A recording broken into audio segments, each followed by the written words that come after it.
Roll me down, I get it. Hate that I keep winning.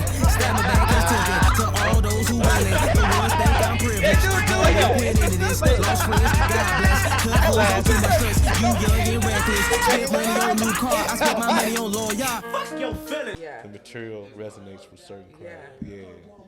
Yeah, but I got to have some niggas. Like Atlanta, them niggas was like, what?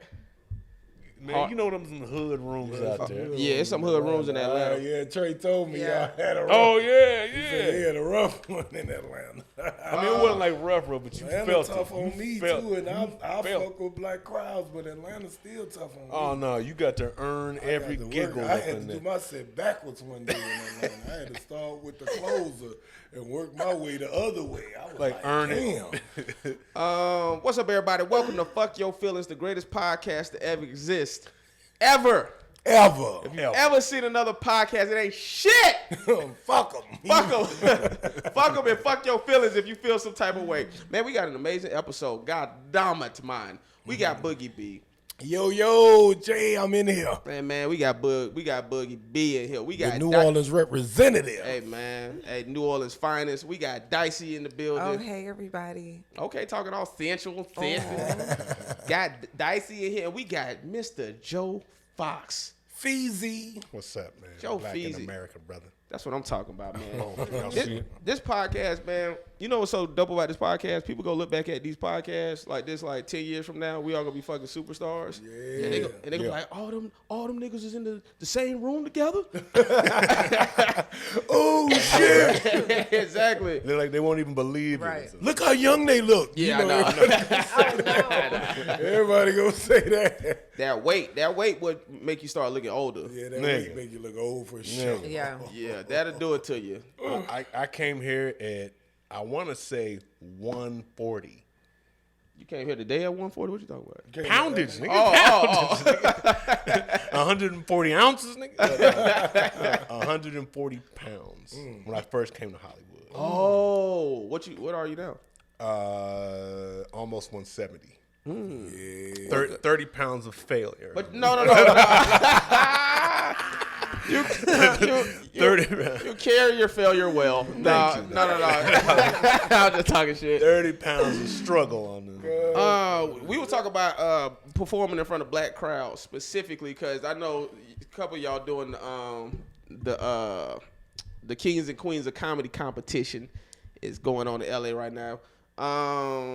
So that being said, I know Dicey, you was talking about whether it's black or white crowds or whatever like that. So this is what I be thinking. Like, this is why when I was living in Atlanta, I would fly out to LA to perform because I felt like in Atlanta, it's either all black room or all white room.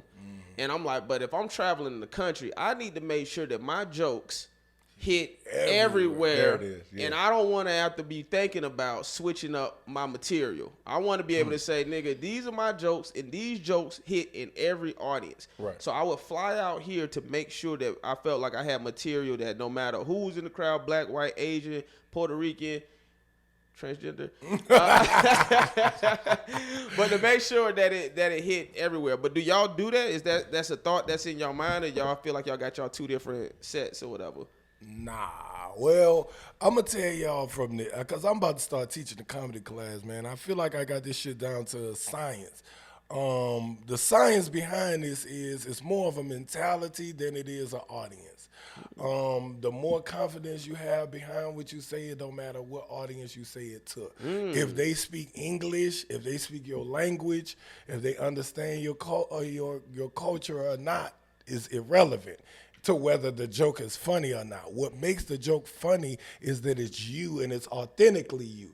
You could be a whole different culture. I could walk into a white room and do the same nigga shit that I do with all black rooms. But I have to talk it to them in a way that it may be different. You know, I have to add shit gotta to put your it, finger words in there that, you know what I'm saying? You got to put shit in it to make white people be like, oh, I understand that. Not because you can't just say rat tail comb in the white room. They're going to be like, what the fuck is a rat tail comb? Right. So you got to say, yeah, I was using a rat tail comb, the comb with the long thing on the end, and you scratch it. You know what I'm saying? And you just have to explain more of the shit that's real black oriented to white people, but they still gonna laugh if it's funny, because funny is a universal language.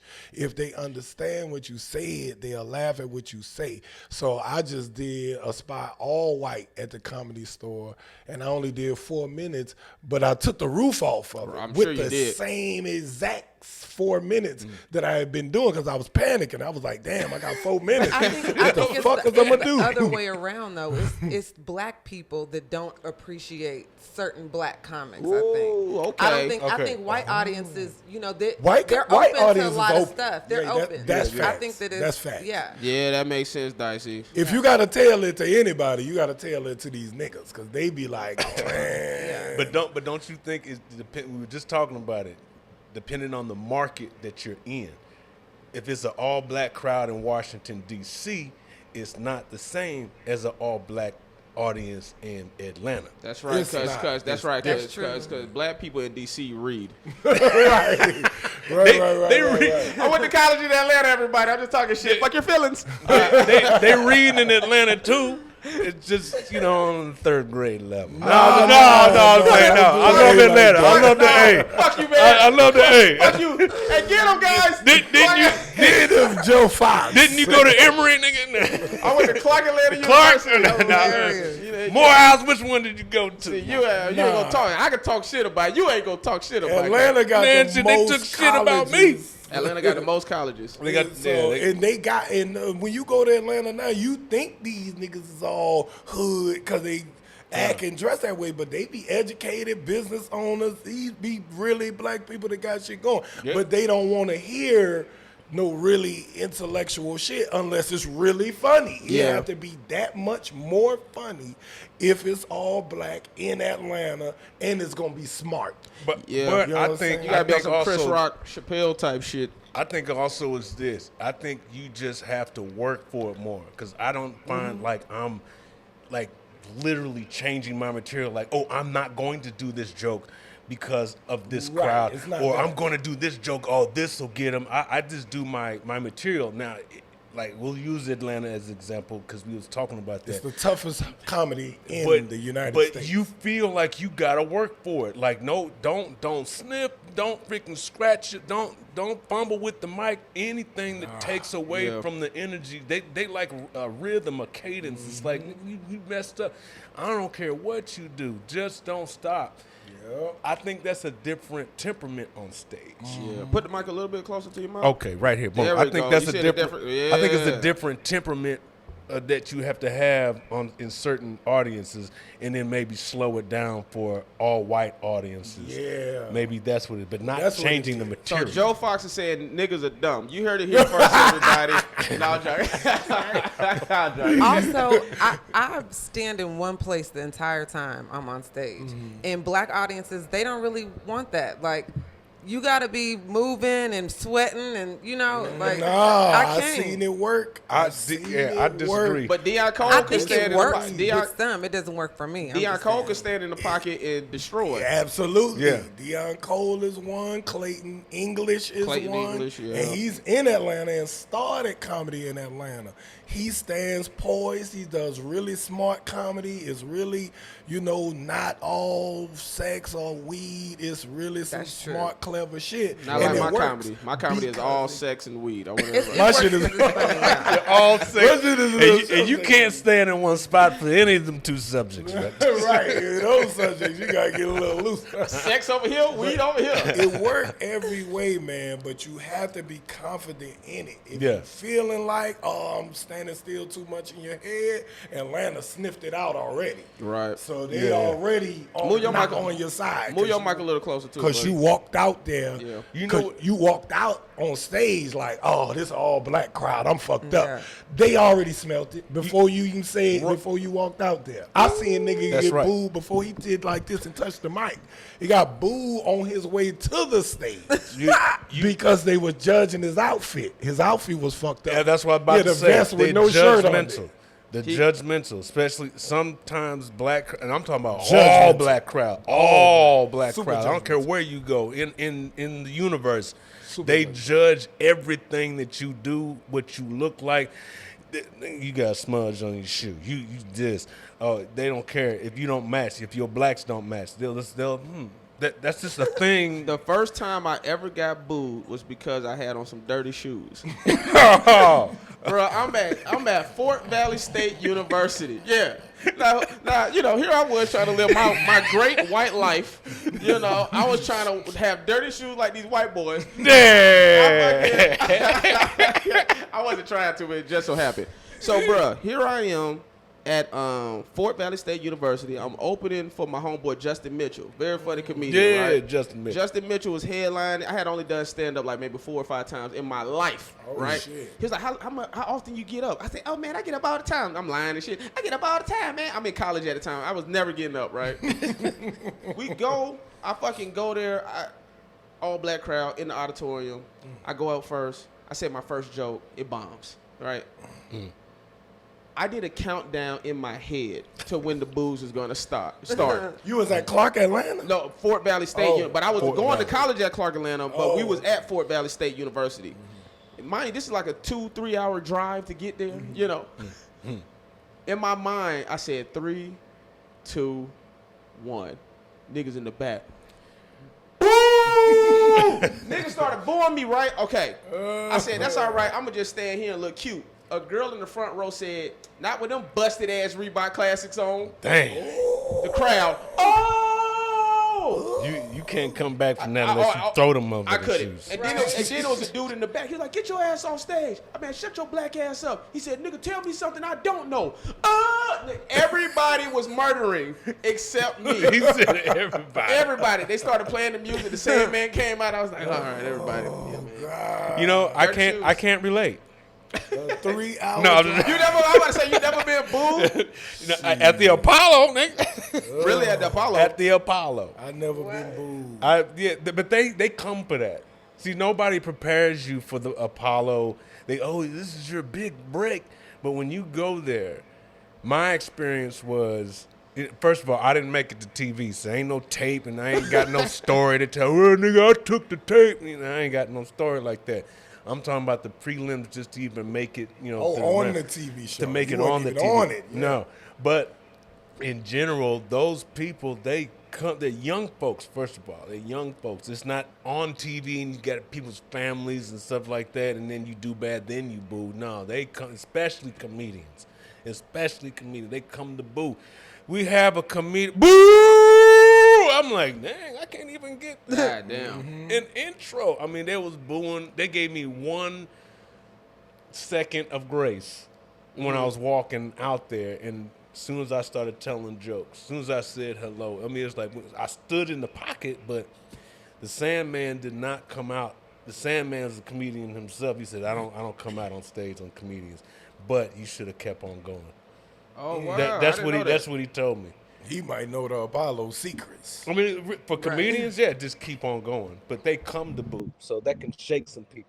Young people are booers. Anytime you get a they younger are. crowd, they suck college. Atlanta usually be young. Oh, yeah, we booing Atlanta. 85 South Show podcast. Oh, they audience ready to boo your stinking ass. They boo my boy Damn Fool. They booed Boo my nigga Damn Fool, man. At the, See, that's how you know. At the YouTube theater. When? Inside of the SoFi Stadium. Oh, this was recent. Boo that nigga in LA. Yes, booed him I hard. like too. Damn Fool. That's my nigga. Damn, Mine they too. started throwing shit at him. I was like, God. Not tomatoes. Yeah. Tomatoes.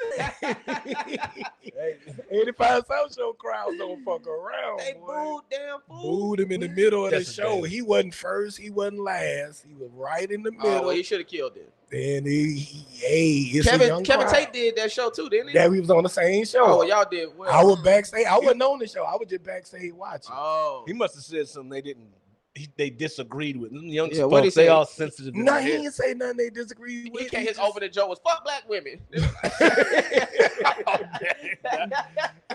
Nah, he. I can't see it. I can't see When it. I talk to him about it, I mean, he cool about it because we know the game. We know how it is, and so, but he didn't say anything that fucked him up. He just didn't connect with them. And they a young audience. So when you don't connect with a young audience right away, right? Everything you say, they just looking like, And then after they had been quiet, but this DC Young Fly just got off. Carlos Miller, Chico Bean. So wait a minute. He went on after them?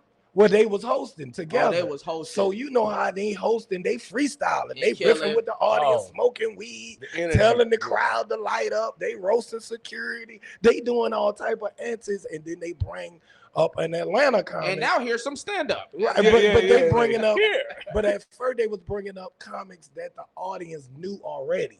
Yeah. They brought up niggas who done been on their podcast, and the audience was already on their side, kind of because they know them. This Moneybag Mafia, whoever they were, Kevin Tate was first. And Kev, of course, ripped right out the gate. And then the Moneybag Mafia nigga, of course, he ripped. He DC Young Fly best friend. And so he ripped. And then Damn Fool came. So it had just unknown. It had just been hitter. And then he got up and he tried to tell a story right out the gate. That was just with no connection to the crowd. So I'm from Chicago. They're like, boo. Yeah, and he had a pink suit on. Okay. And he had a hot pink, like a highlighter pink suit with some McQueen's white. It was fly, but not for that audience. I love that. Bro. That's a hood. It's a I can't see it. Like I'm trying to. It's a nigga in the front row with all gold teeth on the top and the bottom. He a big nigga with a beard. He right in the front smoking weed. He said, "Man, that shit wasn't funny, nigga." Damn, he offended this nigga. I love it. Like, let me tell you my Damn Fool story. Damn Fool had just moved out. I think I took him to Walmart or Target when he first moved out here. Because he had moved out here at one point. So anyway, this when I first was out here too, or whatever. Cool dude, man. This I felt like an asshole one time. He asked me to take him to an audition or a callback or something. He had booked the TV show out here, a pilot. So anyways, this was before Uber and all of this shit. So I was like, yeah, I'll take it. Just, give me some gas money. And so I drove him to the location, like to the Fox studio or whatever. And I was like, I said, well, what's up with the gas money? Nigga, I'm broke at this time. What's up with that dub? What's up with that dub? What's up with that dub, dog? Like, I don't woke up 7 in the morning, nigga. I could have been being unemployed, sleep. Right. So I was like, well, what's up with the gas money? The nigga, he did it so smooth, bro. The nigga said, he just pointed down. He had already put it in the cup holder. Oh, I felt like a lame ass nigga, bro. He was like on some on some Chicago pimping shit. Yeah, I got you. But I'm thinking, I was like, this nigga knows magic. I'm thinking, when did you slide this dub in here, bro? Because I don't trust you. I've been keeping my eye. I ain't no Chicago. I'm just saying. I had my eye on him the whole time, so I'm trying to figure out when did he. Nah, but shout out to Damn Fool, man. Damn Fool, man, I love you, man. But Damn like Fool pushed through that shit like a champ. He didn't even know he was getting booed for a while because he was just in his material. Right. And then he was like, wait, y'all booing me? This shit on y'all ain't gotta believe me on this shit. This shit is on 85 South Show website, the whole show. So you can watch the whole thing and see where, when I went back and watched it, because in person I was like, I felt like he ain't really connect right away. He ain't really hit him with no good how y'all doing type shit. You know what I'm saying? Because with black crowds, you really got to hit them with some good how y'all doing type shit. Right. Where you really ain't saying how y'all doing, but you got to say it some type of way, like to make them feel comfortable with you. But we black. When you walk into a room, you got to say what's up. You got to say, and it got to be genuine. Yeah, It can't just greet the audience. On some humble shit. On some humble shit. And then slide you into can't your come out there. material. How y'all doing? So anyways, I was from the That's like firing a damn gun. It's like, right. No. Say hello. How you doing? For Hey, player. real. Exactly. Then go. Then go. Introduce yourself. In They don't know you. in a room like that where it's tough and it's all black. Oh, it's not all black. It was black, Spanish, white. It was everybody in there, but it's young. Right. It's 20s, 30s, barely any 40s in Right. the room, barely any 50s. And so they ready to laugh, smoke weed. They want like that DC Young Fly comedy, full of energy. You know what that boy? You know what I'm saying? But man, I had went online one day. I said, I don't know what I was looking. I was being noticed. Something happened. I said, let me look at DC Young Fly Instagram page. This dude is a superstar. Oh yeah. Star. Like 11 million followers. Like once you get past like 10, Yeah. 5, you like when you get like 2, you like, oh, you a celebrity for real. But when you start hitting fucking 7, 8, 9, 10, 11, I don't know where they at right now. I'm like, oh, this motherfucker is a real. Shout out to DC Young Fly. Yeah. Oh yeah, It's hilarious. You know what's hilarious and a nice dude. Oh yeah, I he's never met great him. dude. Yeah, no, you're a good dude. Cool. You know what's cool about him? Remember back when, I don't know, maybe 8 years ago when the social medians started popping up and doing Right. Social medias. doing dates at clubs. Like, how they get on? There were only a few people that actually did the work, in my opinion, that you could actually see. Somebody who translated their online persona into genuine stand-up. I would always think of DC Young Fly. Probably because I saw him do it. Like anybody else, I really can't speak on. But for him, that example is like, yo, okay, he's got a set. He's actually doing stand-up. Yo, he was doing the work. He was going to clubs and shit. He was really interested in it. And he was a talented nigga. He was always talented. He had music shit, cracking before he did that. He had a great personality, good energy, first stand-up. So it was just natural for him to just fall in. But he humbled himself. Like, even back then when he started, he still was kind of somebody already. Yeah. But he was going to mics in Atlanta, where it's the hood at. And he going out there doing his thing. You know I always tell people, man, if I could choose, like, I feel like the 85 South Show is doing it the right way. Yeah. Like, fuck all the Hollywood industry shit. They like, we got our fan base. We could go sell out arenas now. Fuck a theater. Arenas.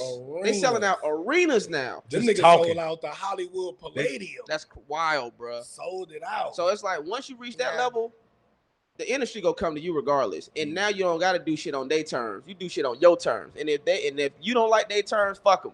Yeah. Yeah, I like the fact that they'll do dates at different clubs, and then they'll do a date that is a podcast. So people, and I haven't experienced that, but they do the podcast. Maybe that's what we're seeing online now. People, I don't know if people paying tickets to see that, but they got an audience in there. They're paying tickets. Okay, well, yeah. I'm talking about for what we see online now. Maybe that's what it is. Yeah, they paying tickets. But they have an app too now. I think they got the 85 South Show app. Yeah. So I think that's dope, and I really like how they changing the game of how you do comedy in general, but the podcasting and the guests, they're having legit guests from the culture. Whoever it may be, It may be a politician or whoever. They had, Reza Islam on there. I'm like, okay, y'all cool, cool. Y'all were really talking to him. So, I was thinking about that Rick Ross interview. Y'all saw that with Rick Ross? I thought that was very strange. Rick Ross just got up and went to the bathroom and left. In the middle of the podcast, he was getting interviewed. That nigga was like, "Hey, I'm gonna hit that bathroom, man. What and then split this way." They was Lickety sitting up there carrying on, talking. About 50 minutes and went by. Them niggas like, "Hey man, where Ross did Rick come?" They acted off camera. But they kept it going, but it was just like a footnote. And that nigga left, right? DC was like, the nigga ain't even say bye. He can't say bye. Yeah, I was like, gone. Rick apologized on Breakfast Club. He was like, "Man, I just be in my own zone." Nah. How rich you got to be to not even give a fuck that you at a podcast? He done smoked so much, and he went to the bathroom, forgot where he was at, and just walked back to the car. Hey man, what y'all think about this? So I don't know if y'all know this. So the reason that they even doing the Kings and Queens of Comedy competition is because Walter Latham sold the rights to that name. That name, the Comedy Central.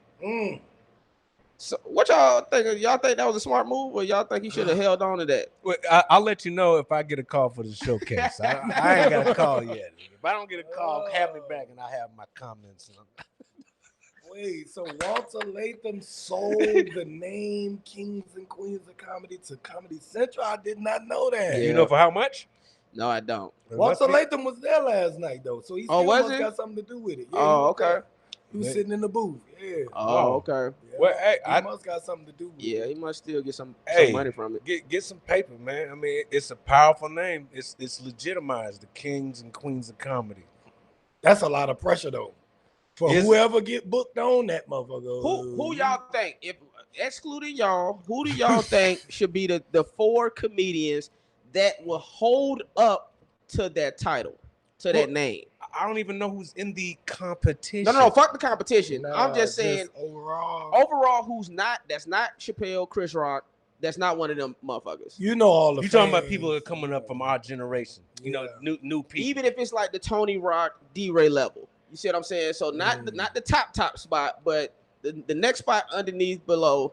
Who do y'all and them niggas at a very high level? So I ain't trying to say it like that, but I'm saying at that level on down, who do y'all think are 4 comedians that if people said they on the Kings of Comedy tour, you like, yeah, they coming with it. So at the $50,000 a show and below level.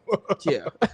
Basically. Right. Okay. That's basically what he's saying. Right. Because Tone, D-Ray want 28, 30, something like that for a show. So not the super famous people. Who you thinking? Who you thinking? Super famous or not? Who you thinking? I'm a little bit biased, but I'm gonna say Tony Rock. Okay.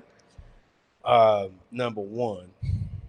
How many kings can it be? It's 4 niggas. Okay, Have you seen the movie? Okay, no, I thought you were talking in relation to who Bernie they said, Right. Steve, DL. And we gonna do the queens next? No. Okay.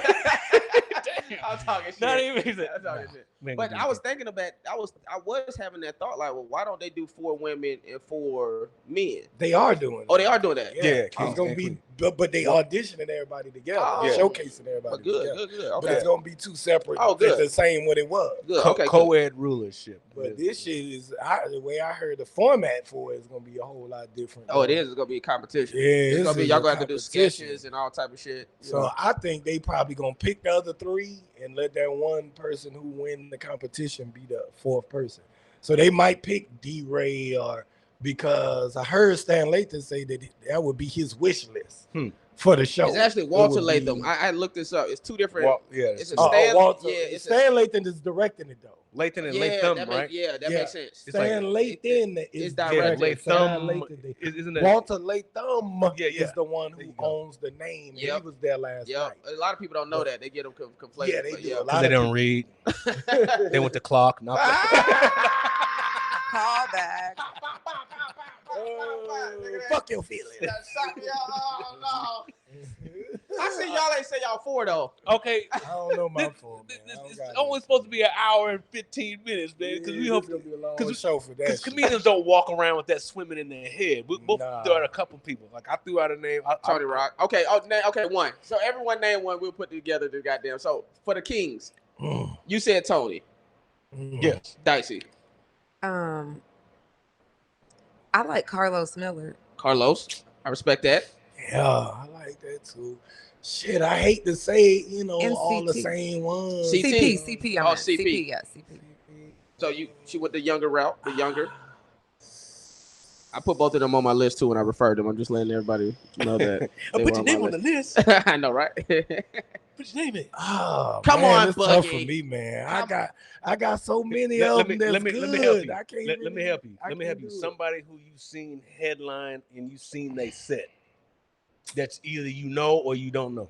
Or you may just like. Boogie got that Cat Williams energy, and this is what I mean by this. Wow. If you ever ask Cat Williams, who's another funny comedian, he'll never say. He'll like, I mean, there's a lot of funny people. It's like, well, who do you think is funny? I mean, there's a lot of funny people. I can't decide who's the funny. I can't decide. Name one funny comedian. I mean, is this person, is that person? You're talking about male, female, young, old. Nigga, who's somebody funny? I mean, if I had to take a guess, look at the time, and then he splits.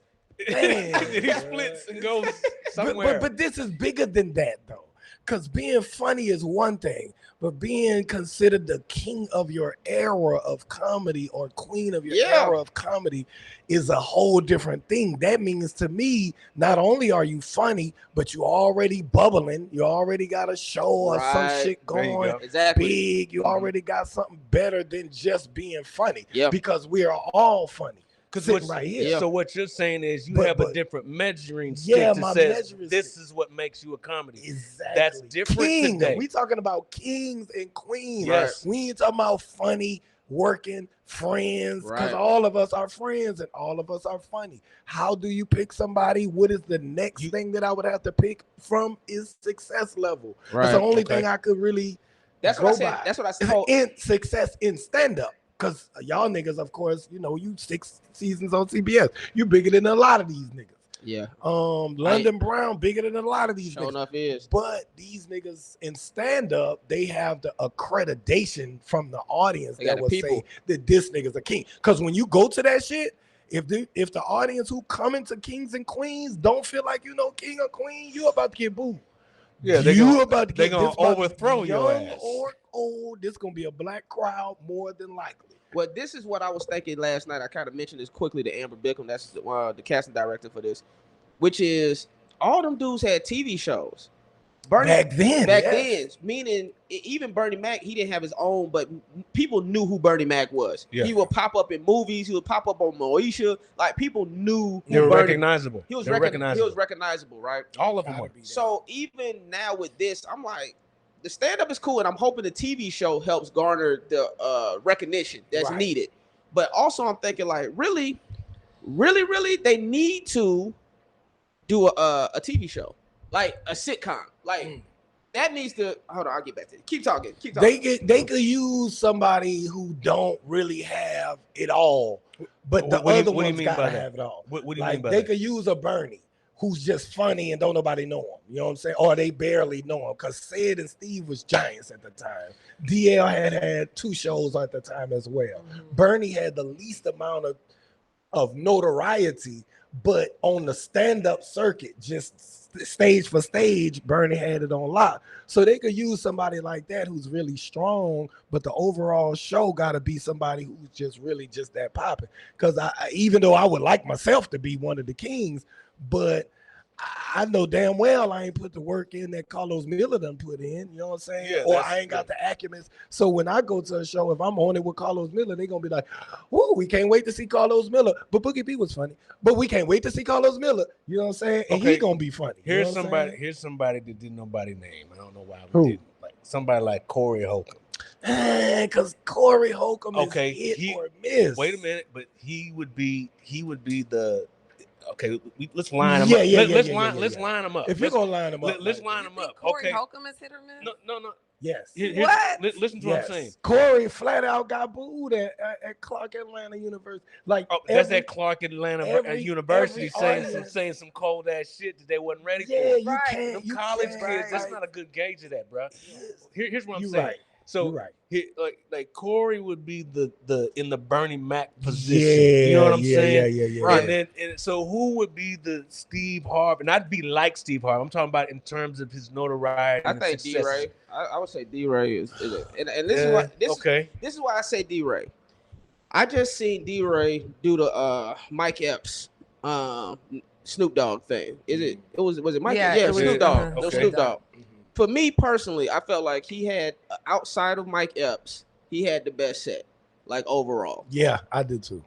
So that let me know. I didn't see it. That let me know because you're a fucking hater, Joe Fox. Don't like people from Atlanta. Fuck your feelings. Fuck your feelings. Nah, D-Ray from But Chicago. when I saw that, I was like, oh, he's strong. Because like I said, but then Mike Epps went up, and I was like, you see why Mike Epps is Mike Epps. Because I felt like Mike Epps had a very strong set on that special. Okay, so there you go. We're talking to people. I could see D-Ray. I could see that. I could see Corey as well. Like D-Ray would maybe be the in the DL position. I just had his name on the tip of my tongue. Somebody that's had a lot of TV shows and movie. I'm gonna say Kevin Hart, and I'm gonna say. But they tried to do it with Kevin Hart years ago. I'm just saying in terms of big. Is it? That's too big. Okay, right now? He could do his own arenas. He don't need them. That's part of. Let me tell you something. Okay, that's part of the reason why I don't be. This my bad. I didn't mean to cut you off. Go for it. My bad. Oh, okay. I'm looking. Who hasn't been a king of comedy that you would plug in those positions? I agree with you, Kevin Hart. You know, that's too big. That's out of because of his success. If you're gonna pick Kev, then you got to just pick Kev, Mike, Cat. Right. Exactly. Right. I was gonna say Mike. That's the case if we go that route. Okay, but how is you supposed to do it? I think I gave the criteria is below that. Yeah, below that. 50,000 is below. Okay. I said 50,000 a show because Kev is 125,000 a show. What y'all think about? See, I don't know. I haven't been in this position yet, so I don't exactly know what I'm gonna do when I get there. But sometimes I be seeing all these comedians on a show together, and I've heard Chris Rock had told a comedian this. I ain't gonna say who the comedian is. He might be in this room. But basically, Chris Rock had told Kevin Hart when he seen him on the Shaq All-Star, he like, yo, you too funny to be with the rest of these guys. Like, you need to be off doing your own shit. A part of me be thinking that also when it comes to when you're branding yourself, are you trying to brand you? Or are you trying to be like, yo, I'm funny and I'm one of the funny people out of the 8 comics that's performing? Again, I have not gotten those phone calls to say, Justin, do you want to perform with Bruce and this person and that person? Now, all these people are funny in their own right, but then you all see them collectively. You'll see a Gary on and this person, that person, this person. Do y'all think that's a good idea to do those shows? Or do you think that's do you think it's helping your brand or not helping your brand? It depends on who's promoting it, who's doing it. First of all, that's a money grab, okay? And there's nothing wrong with somebody who can corral a good lineup, a good tour of comedians where you can make some money. So look at it from that perspective, from a business perspective. That's a money grab. Hey, people love to come see comedy. People see comedy in a few different ways. Big concerts like that, big ass lineup, or a comedy special, or a headliner. Go to the club on structured comedy and the improv, funny bone, stuff like that. But what you're talking about, the televised big show like that. I ain't talking about televised. I'm just saying they go. Well, the Shaq All Stars was. And what you were talking about, Chris Rock told Kevin, you too funny and stuff like that. From that perspective, yeah, you need to branch out on your own. You could do this on your own, and the rest is history. But it depends on how you viewing that comedy. I think that's a very good idea. It's a money grab. Let the comedians make some money from somebody who can put something like that together. I also think that it's nothing wrong with shining if you're the funniest in the, you know what I mean? Like, and you're also bringing notoriety if you are the one that's shining to the less, not lesser comics, but to the less known or less popular, and the tour itself. Yeah, I feel you on that. What you about to say, buddy? I feel like the kings and queens of comedy should be a younger generation, though.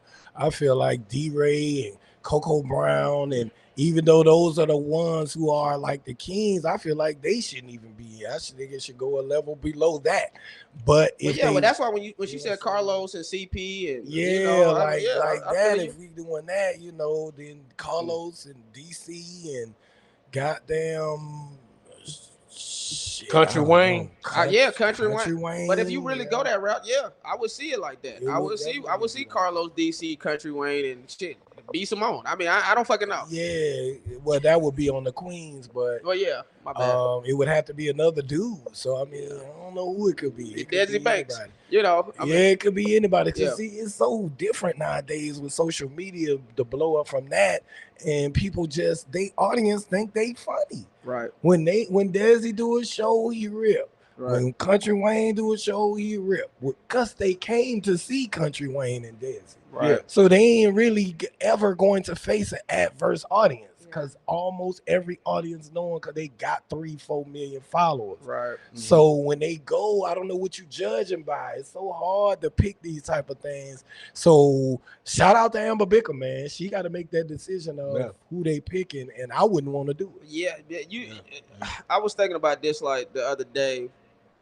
Like how much pressure do y'all feel? How much pressure do y'all feel to do well when you're on a lineup? Like, you ever been on a show and it's like a lot of heaters on a show, and you like, I don't want to be the worst comedian.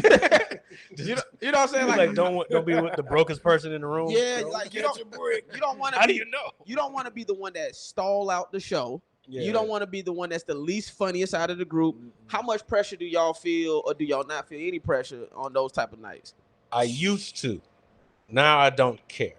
I don't care. I'm like, I'm gonna do my set. I'm gonna have a good time, and if it's on a lineup with people who I respect, it's like, okay, I really don't care. I'm here, and I earned the right to be here. But if you're talking about, yo, you want to go up after Lavelle Crawford, that just freaking broke the stage in half, and you go like, Are you saying this with his jokes, or how are you saying this? him. Okay, a lineup. Okay, That level of caliber, level. I know. Shout out to Lavelle Crawford. Shout out to Lavelle Crawford. I'm just saying, somebody like that. We've all had an experience that we just followed a monster, and we weren't where we are now in comedy. We felt the bring the last nigga back, or nigga, what you gonna do after that? We've all had those stories, but now it's like you have to be smart about, okay, man, just let them have it, Or and I'm doing my set and just really not care, or be confident in your material that you're gonna actually do a good job. You're gonna get something, but don't try to be selfish. No, you better learn how to say, Learn how to deal with your shit. Yeah, deal. It's your choice. I think as a woman, it's always different for me because the women are ready for a woman's perspective. If I'm on a lineup full of men, so I'm gonna do good regardless. But what if you was in the Queens with 4 hitters? I think my perspective is still so different than a lot of other Black women's perspectives, and that it's definitely some kind of girl next door nerdy kind of people that appreciate my comedy. So are you nervous though? Are you thinking, I better rip, or I better do it better than Nashima Franklin, or you know what I'm saying? I hope I hope I do better than at least the bottom. What about Just Neat? You know what I'm saying? You on the show with Just Neat. You just want to be like Franklin, Kelly Kell, and then you got to go. Are you feeling like the heat from that, or I would feel the heat because we definitely don't cater to the same audience. You know what I mean? I feel like the fact that this is going to be on Comedy Central, I think that was a great move for him to sell probably part of the rights. I bet he didn't. I don't know how much, whatever. Right, but I think that was a real smart thing because it is going to bring more awareness and make Black comedy more of a mainstream. I mean, it already is mainstream, but I'm just saying it's on Comedy Central. Exactly. So I think that it's somebody like me probably does have a good chance. Yeah. And I think comedy has changed. I think a lot of stuff has changed. It's not the same, as it was when the Kings and Queens. It's not as segregated. So you back there, so you backstage on the Queens of comedy, the new Queens. Are you nervous? Like, I hope I do the best, or I hope I ain't the worst one on this motherfucker. Yeah, you really didn't answer the question. My perspective is I refuse to lose. So it's not about winning to me. It's about refusing to lose. You know what I mean? So like that's just how I feel. And I feel like I'm my competition in a lot of ways. I'm not really competing with anybody. And if somebody thinks I'm a queen, then we're all queens. Like it's nobody's ahead of anybody. You know what I mean? Like at that point, I'm gonna be cool. Like I made it here. You know what I mean? Yeah, that's kind of like what I was saying. You ain't gonna fight nobody though. You ain't gonna fist fight nobody. Shut up, Justin. No, I don't fight. But it's like you earn if you're on some lineup and you the youngest or the least experienced, or least known, then it's like, well, you earned the right to be there. Somebody believed enough to put you on the lineup. So the fact that you have to follow a monster, I just think maybe that's where I am now in my comedy. Just like I got to go after this guy. Okay, it's gonna be what it's gonna be. I have something to offer, and I'll leave it to the audience to decide. But it's like I want to try to see what I can do with this energy that they just created. Man, the best thing I actually saw one time. I'm finna bring up D-Ray again. I was at the Laugh Factory one time. I think he went up after. I don't know if it was Chris Tucker might have popped in one night at the Laugh Factory. This was years ago. And he went up on stage and he brought the energy back down. He go up there looking sleepy, wiping crust out his eyes. You know what he do. And then he proceeded to destroy. And I remember Chris Spencer was like, "You see what he did now?" See what he did there? He brought the crowd down. He brought the people to him. That's how you reset a room. Yes. And that's what I realized you got to do sometimes when you go after a monster. Yeah. You know, when you go after a beast, you got to find a way to kind of be like, all right, niggas, calm down. I'm here now. Right, it's over. And now it's my time to shine. And I think I had to learn that lesson too. Not in, you know, as it happened to me, but I saw someone do that. I said, man, I'm gonna try that. That actually worked. I've seen somebody do. I saw Rodman do that.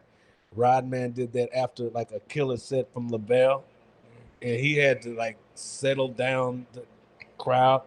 I seen I did do this. Whole bunch of nigga shit just happened in front of me, and I ain't that type of comic. And this was at the Comedy Union, and it was like, yo, what the? These niggas was wilding. It might have been after you, Boogie. I don't know. It might have been after you. It might have been after you. I mean, Whole bunch of nigga shit. That's hilarious. God damn. So I went up to count and I said, yo, man, play the Isley Brothers. That's between the sheets.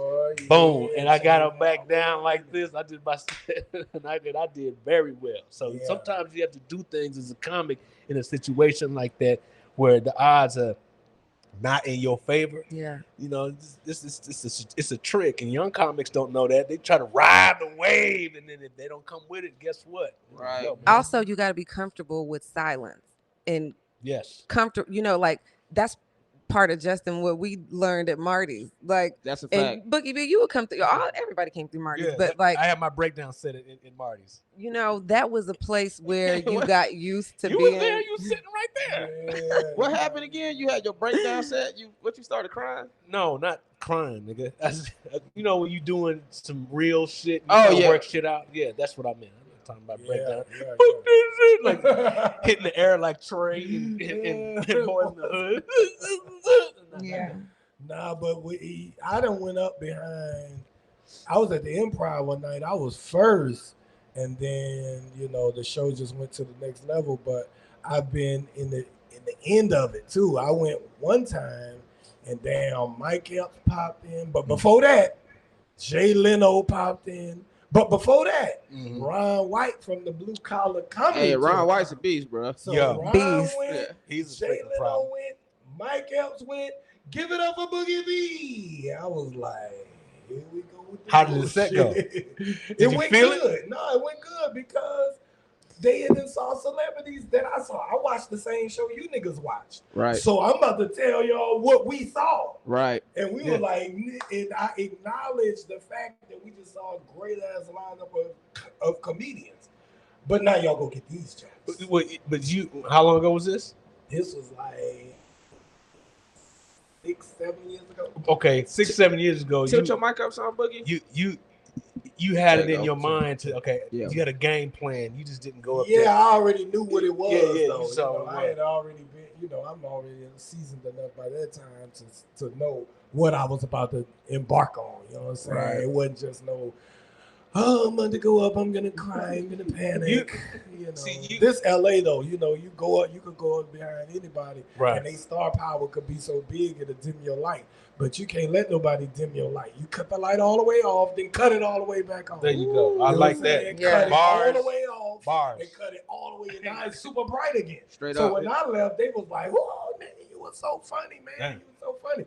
And they remembered that they saw Ron White in the beginning, but they still remember Boogie B too. At the end, Right. So it just, you can't, no matter who's on the lineup, you can only do what you can do. Yeah. Right. You can only do you. You can't change it right now. Like, oh, they got some heat on the lineup. Let me think of the better shit that I was gonna do. You was already gonna do the best shit you could do. Yeah. Right. You was already gonna do. Hey, but you know what? I have had moments when I had a game plan. Yeah. And I got up on stage and I started with the game plan. The shit wasn't working the way I wanted to, and then I just threw that shit out the window. Called an audible. And started going to some shit that ain't really tried and true, but just some shit that's coming from my heart, and that shit'll kill. That shit'll kill. You gotta be spontaneous in comedy. Yeah. Laughter is a spontaneous thing. Right. Ain't nobody sitting around saying, "I'm about to laugh right now." Nah, Try to laugh without something being funny. Just you feel It's creepy, actually. It's a sociopath. Yeah, so when I see comedians methodically doing the same shit without no differential or in it, no energy change, no nothing, you're just gonna continue to get you, then it's gonna work. But it's not gonna work every time because comedy is spontaneous. Laughter is spontaneous. If you want laughs, then you're gonna have to ebb and flow with the room. You gotta come in that room and look around and be like, shit, okay, this what I'm gonna have to do. Right. Or based on the show, what you've been seeing, this what I'm gonna have to do. Right. You know what I'm saying? You have to be able to call audibles in something, not in your necessarily written jokes, but in maybe your delivery or in maybe your open or whatever your first connection is. That's the thing that you more likely than not have to alter. Your first connection with the crowd, when you go up there, you might have to alter that based on the room. Yeah, that's you might always have to come different. up there dancing a jig or some shit because these niggas in there been partying all night. That's always and then different. you could, but that part that's the spontaneity that creates laughter. You know what I'm saying? They didn't know you was gonna do it, and neither did you. I stopped the dancing when I first started, and I realized I was dancing because I didn't have no jokes. So I used to go up there and I'd pop lock for goddamn 3 minutes, and then right after I stopped, I bombed my ass off. And I was like, bro, you need some jokes. And so now I get up on stage, I'm like, cut it off, and let's get to it. You know? I need the music when I go up because music ignites my energy. Oh, okay. And I am on stage my energy. Fuck what I said. Just feel the vibe in the room. Right. You know what I'm saying? If you put your hand out like this toward the stage while I'm on stage, you're going to feel that. Oh, man, I got to tell you this story, bro. I said it on the Trey Elliott episode he did. Bro, I remember the first time I seen Boogie B. I remember the first time I seen Boogie B. We was at some hole in the... like 10 years Yeah, it was. We was in some hole, and at this point, that's exactly correct. Because this is around when I started getting standing ovations all the time. Because I was around 4 years in is when I was getting standing ovations all the time. Yeah. But I wasn't growing as a comedian because I was just doing the same goddamn 10 minutes, right? We had some hole in the wall spot, but it's packed in there. Mm-hmm. You had just got to town, straight from New Orleans, I believe. Mm-hmm. Had a nice haircut. Yeah. This motherfucker, I ain't performed yet. But at this point, I'm feeling myself. I'm like, Justin Hires is... You have been out here, too, since 07. Yeah, I've been out here since 07. Boogie gets on stage. I have never seen him before. I'm talking to somebody in the back, and I just hear, people just laughing. I said, who the fuck? who the fuck is getting Justin Hires level of laughter? Who is getting Justin Hires level of laughter? Boogie, you was up there smashing, bro. You was up there smashing, bro. And then I went up and I had a good set that night. Hey, I ain't never seen you not do well. Well, thank you, brother. I've had plenty bad sets, but I'm glad you've never seen it. Maybe you my good luck charm. There's a lot of other comedians that's like, this nigga Justin trash. But bro, it was because of seeing you that night that I stepped up my game that night. I was like, oh, I gotta fucking tighten up, you know, because I was about to relax that night, probably work on some new shit. And I was like, after I see you kill, but I never forget that night. I never forget the night I met Boogie B. So this is what go back to that question you asked about, are you panicking when you see that lineup full of heat? It's really just a mentality. Yeah. Like, it's really you gonna go do what you always do.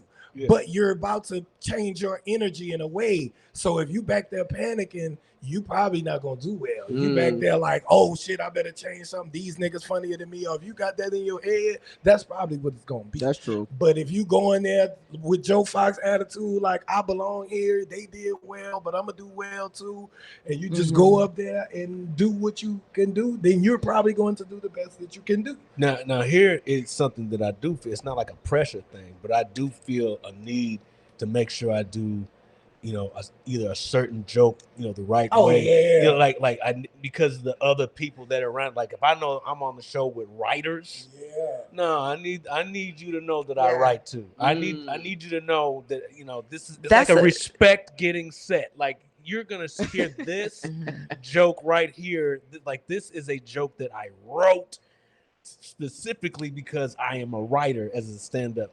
and this you need to know that. So I definitely feel that. Like I need to make sure these niggas know. We all be pressuring ourselves about our jokes, though. We all be on the thing like, I better do this one, I better do that one, I better say this one right. And some nights you be like, I better say this shit right. Yeah. Because if I don't, they ain't gonna fuck with it, and I don't have time for it tonight. I gotta. I don't have time to be just veering off into random new thoughts and shit that may or may not work. You know, sometimes you just get that pressure to where I'm gonna stick to what I know I do. Right. What I know that works. That's the only pressure that you should have is to do the best. You're in competition like Dicey said. You in competition with yourself. You gotta be your best self when you're on shows. We need more people to think like that, though. It's a rare breed of people that think like that, because that's how I think also. You know, because I really think that comes from when you're actually secure in your skill set, in your talent level. You're not concerned about everybody else. You like, they go get what they go get. I'm gonna get what I'm supposed to get. But when there's a level of insecurity, then I feel like that's when you're like, oh, I gotta do this, I gotta do that to be better than them and all that type of shit. Like, that's when you gonna fuck up. That's when you go fuck up. What about this though? What about like if you have new material and you're in a situation where, when do you put it out? That's a better question. When do you put out that new material on the big stage or the bigger stages? I don't like to put material. I don't like trying new material out in front of audiences for the first time.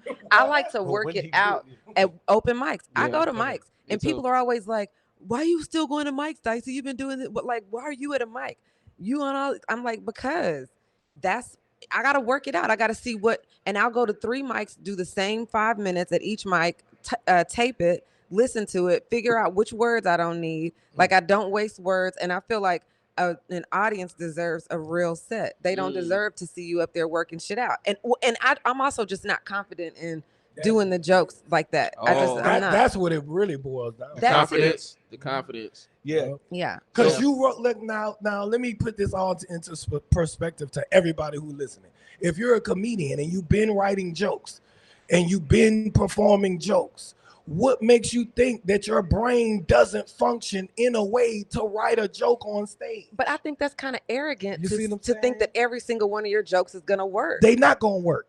But you're going to deliver I'm not going to do that in front of an audience. You see, but I've always said that about you. You are always so arrogant, just like with Dicey. You're not going to do a whole... all of these are going to work. I'm going to do a whole new set.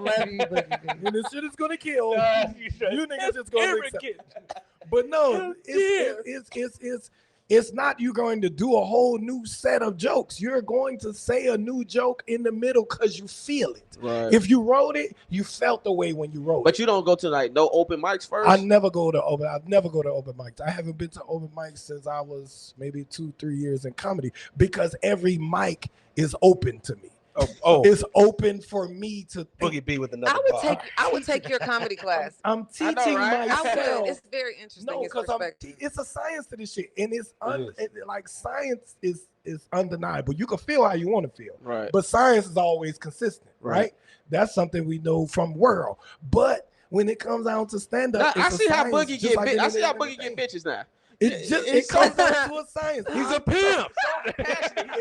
And when I talk to women, I'll be the same way. Bitch, relationships are science. Hold on a second. You're gonna get this dick scientifically. Hold on a second, man. Look, Boogie B will be on a live until the live cut off. I'll be on that bitch talking about one day. Talking about one thing, and that one thing is one thing and eat out of it, eat out of it. Because what pressure do you have? Yeah. Your brain works like a comic after you done did shit so many times. You put your man hours in. You're a comedian. Yeah. You can write jokes. Your brain produced those jokes. You don't trust your brain when you're on stage? Yeah, I do. I just want to get it together. I just want to get it as good as it could be before. It'll never be as good as it could be until you done did it 1,000 times. But you know that. The first time you done every new joke. So in an open mic, you're never going to determine whether the joke is funny or not. So this is what I do.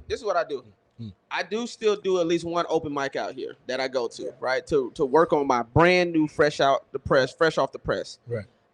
I know if I could get a group of comedians that could give 2 shits about me to look up, first capture their attention. That's number one. That let me know the premise is already on point. Yeah. If I could get them to laugh like a group of comedians, they'd be like, oh, then I'm like, that's a funny joke. That's a funny joke. Then I take it to like somewhere like the Ha Ha or the Comedy Chateau. Yeah. Somewhere where it's a medium-sized crowd. Yeah. You know what I'm saying? Yeah. So, but I That's still good do. I'll probably work it at an open mic maybe 2 or 3 times. Then I'll take it to the Ha Ha or the Flappers or somewhere like that. And if it kills, flush it out. Then I flush it out. And then when I go on the road, I do it.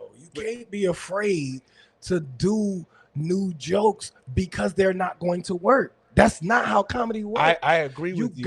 Every joke you do is new to every audience you do it to. They never heard it, so it's new to them. It's not new to you because you done rehearsed it and did it. But you have to still make it feel new to them every time, right? Right. Or else it's gonna feel like you just wrote some shit and they gonna feel away. Maybe sometimes it's gonna kill, sometimes it's not, because you would have methodically been doing it so much to the point where it's no spontaneity in it. And you say this crowd felt it, or the open mic felt it, or when I did it, it felt good when I said it, or the comedians laughed. Why it didn't work this time? It didn't work this time because it didn't feel fresh to the audience. That could be the reason why some of the jokes that you work out all the time don't work. Every joke that you do is new to the audience. So when you doing a new joke, they don't know it's new. They don't know if it's good as the other ones that you did before that one. So you're going to open, you're going to do shit you know that work, and then you're going to say something in the middle that you just feel that you wrote before. You wrote it, and you don't know if it's going to work, but you're going to say it in the middle because you feel like saying it. And if you feel like saying it, if it moves you, it's going to move them. Comedy is about making the audience feel a way. So if you wrote it and you felt the way, they're going to feel the way you wrote it for them to feel. They're going to feel you. And if they feel you, whether they laughed or not, they heard what you said and they took it in. And this is now some shit that you not was trying to make them laugh with, but you was trying to make them feel. And remember this, fuck your feelings. When you write, you need to be writing on shit that you fucking feel passionate about. I heard Chappelle say don't write it. Chappelle said this. They asked him, this the one time he kind of gave a little gem into the secret of his stand-up. He said, I say what people feel. Comedy is a feeling. Laughter is an emotion. And you have to emote that emotion. And the only way you could do that is if you do something or say. That's why shit like improv works. Because it is a instantaneous shock thing that made everybody see, and you don't even have to say the funniest shit. And I hate it. This all makes sense. You don't have to say the funny. That's the science part of it. That's how your brain interprets 2 words going together, and it's like you got to be a master at that. And when you take the risk and you do this new material, and I think maybe that's where there may be a little disconnect. Doing new material is different than trying an idea that you playing with it, and then you may not be in the right form. These people paid a ticket for you to do your jokes. Right. The new jokes, go ahead and do the new materials. What you saying? Too. Trust them. Trust. Yeah. You wrote you down have the to shit see. that was funny. You're gonna have to see what they like. You got to see how well it does in front of this audience. You're gonna have to see eventually. It's not gonna be. Boom, fire the first time. It's not gonna be what it is 10 times it's from not, now. but it's just like magic. I don't want to see a magician fucking up and I don't want to see his illusion. You know what I mean? I don't want to see that shit. Okay, I want it to be. I'll fuck that trick up. Yeah. Another card. No. That's funny though. Hey, I respect that though, Dicey. I do respect that. I do respect that. You're talking about the new idea of this joke. You got to work it out and flesh it out to a certain point to where you built the consistency in it before you put it out on the main stage or the biggest stages. I'm saying take a risk with a thought, like what you're saying is like, I feel like this is gonna work, and then you just go ahead and do it. It may not be exactly where it needs to be. I'm saying build the consistency. Also part of I think and I can admit that that's the insecurity that I have. As a woman, you already only have a certain amount of chances. You know what I mean? They already think you're not funny when you come on the stage. Exactly. You're already trying to prove that shit. So if you up there working out new shit, I just feel like my shit has to be just super. Y'all can come out and y'all can come out and dance, and niggas ain't mad at y'all. Bitches is mad when we come out. The niggas was like, it's just.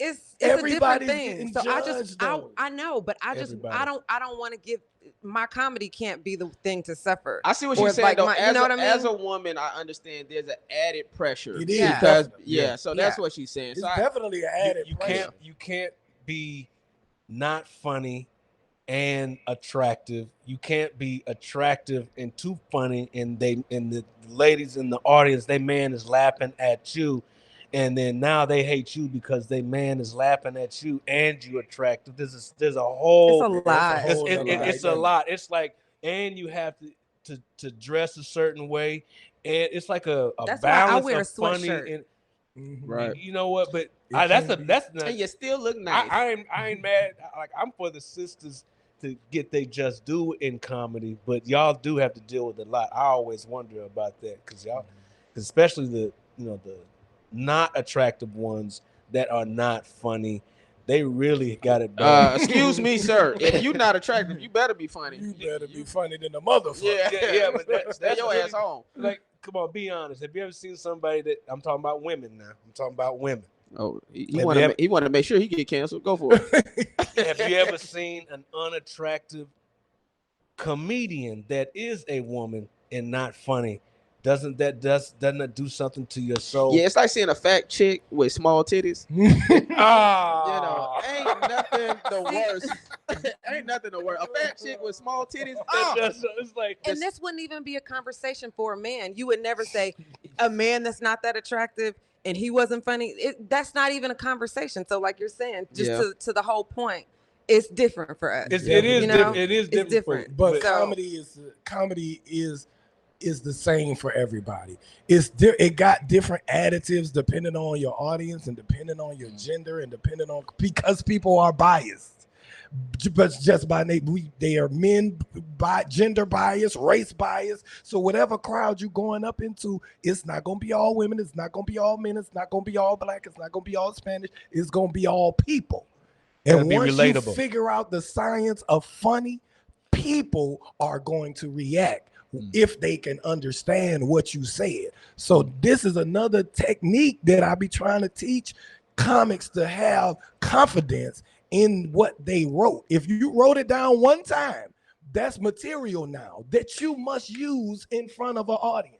And you got to use it in front of 1,000 audiences before it'll be perfect. It'll never be perfect if you in your basement writing it and reciting. well, it the for first comics. 500 times is gonna be at a mic. And then that second 500. I feel like there should be like a scroll 1-800 call Boogie B. That's what I'm about to say. I know. They put I know like- this shit. I'm telling y'all. I'm about to say you need A TED Talk. You need a book also. When I go on stage, man, I do like this. I say, Boogie, go be the best Boogie B that you can be.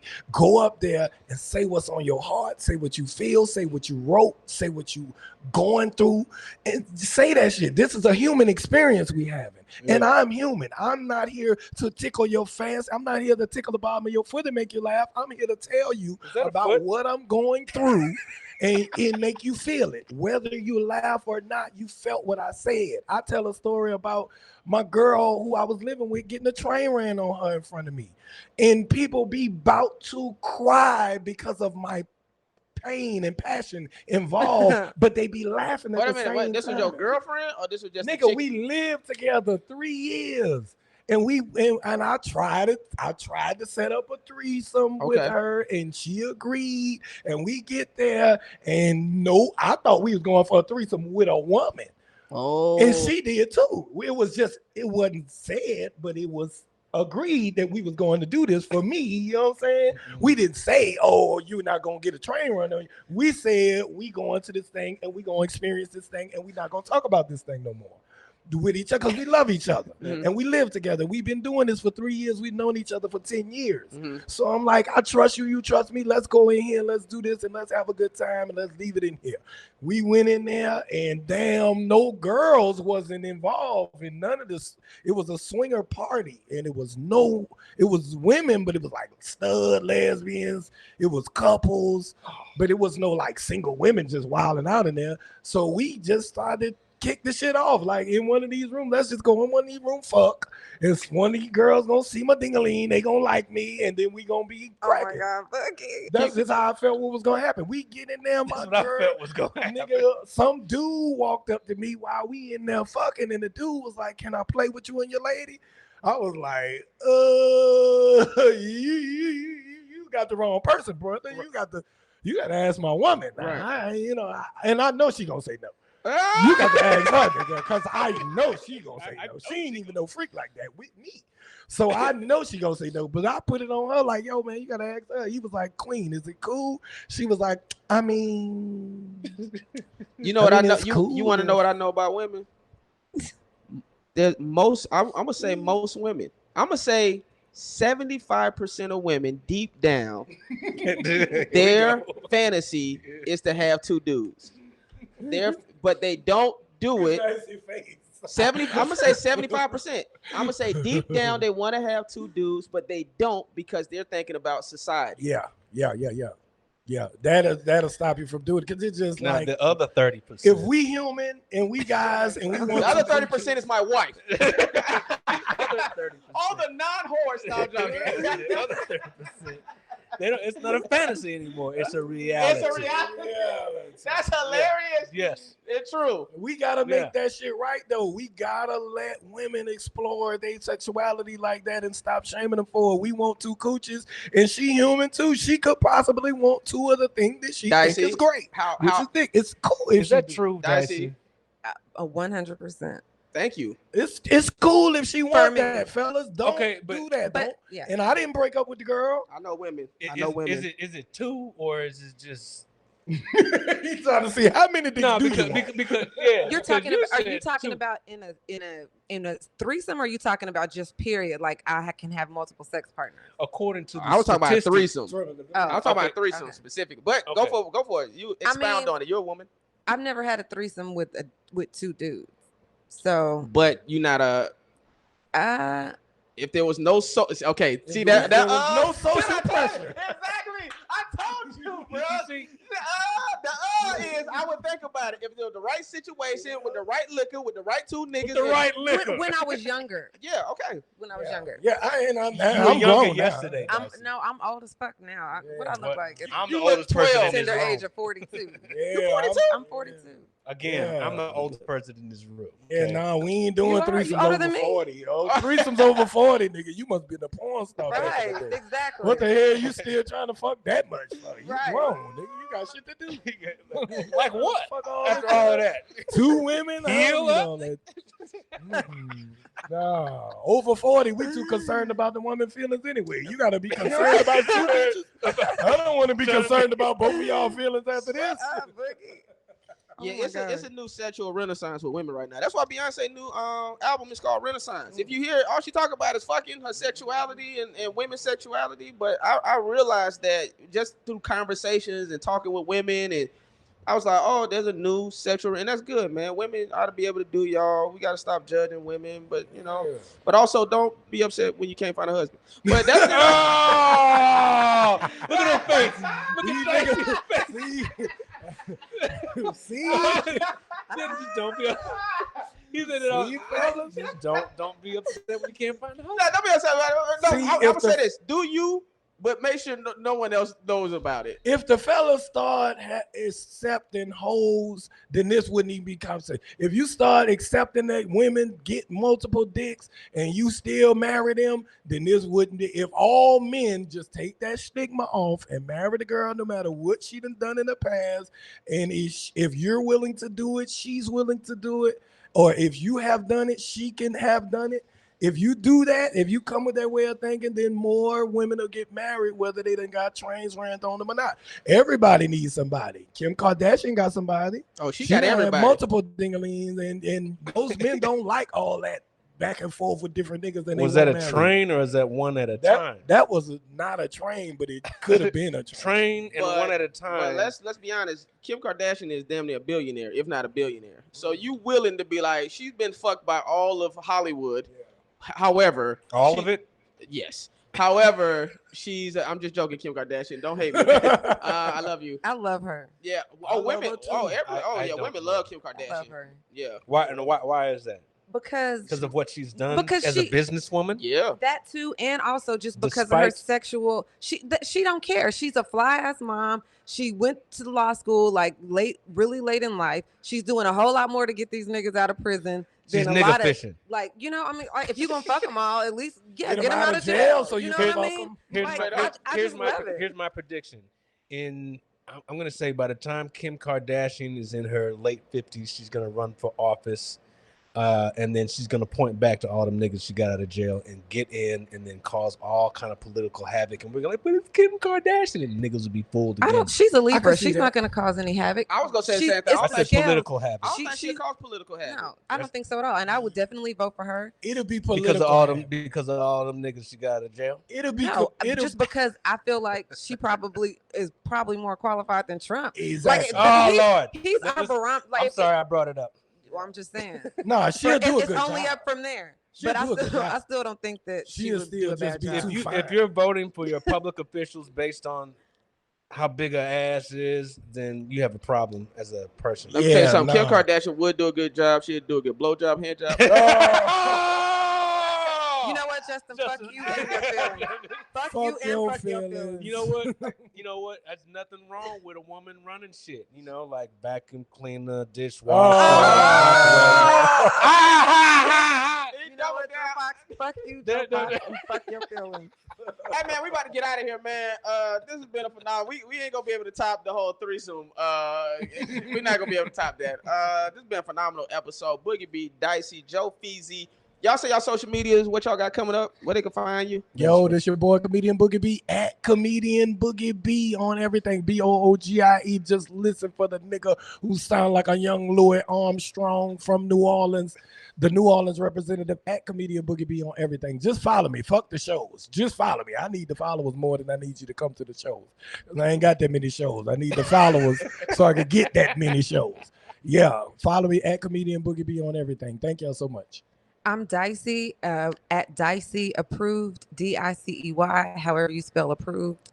Also, I got a new show coming out on Kevin Hart's network with Punky Johnson on XM radio, and I have a podcast drama that I was a part of that I was the lead character in that went to Tribeca Film Festival, and it's now getting turned into a TV show. So y'all need to, it's called The Imperfection. You can get it wherever you podcast, and got shows coming up. Wait, hold on. Before you go to that, the Uh-huh. drama is called what? It's called The Imperfection. And then what's the one with you and Punky? It's called, well, we haven't said what it's called yet. Okay. But yeah, so that's gonna be fun. Shout out to Punky. And yes, shout out to Punky Johnson, Yes. SNL. We have 2 shows coming up. If you're in Virginia this weekend, and then next weekend we'll be in North Carolina. There you go. Dope. This your man Joe Fox in the building on IG. Joe Feezy, JOEFEEZIE. Got a show coming up in Fort Lauderdale at I think it's the Dania Improv or something like that, with Tony Rock. It's gonna be a dope ass show. So if you're in the Florida area, come and check a brother out, and check out my IG. I got like 3,100 followers. I need at least 20,000. No. I mean, no. We can do a follower payment plan or something like 2 followers a week. Y'all just do what you do. Hit that follow button. Hey man, it's your boy Justin Heiss, man. Make sure y'all like, comment, and subscribe and share. Share. People don't share. You gotta share. Man, phenomenal episode. If anybody has been offended by anything that was said today, just remember one thing. Fuck your feelings. We out. Want me down, I get it. Hate that I keep winning. Stab my back, it's tempting.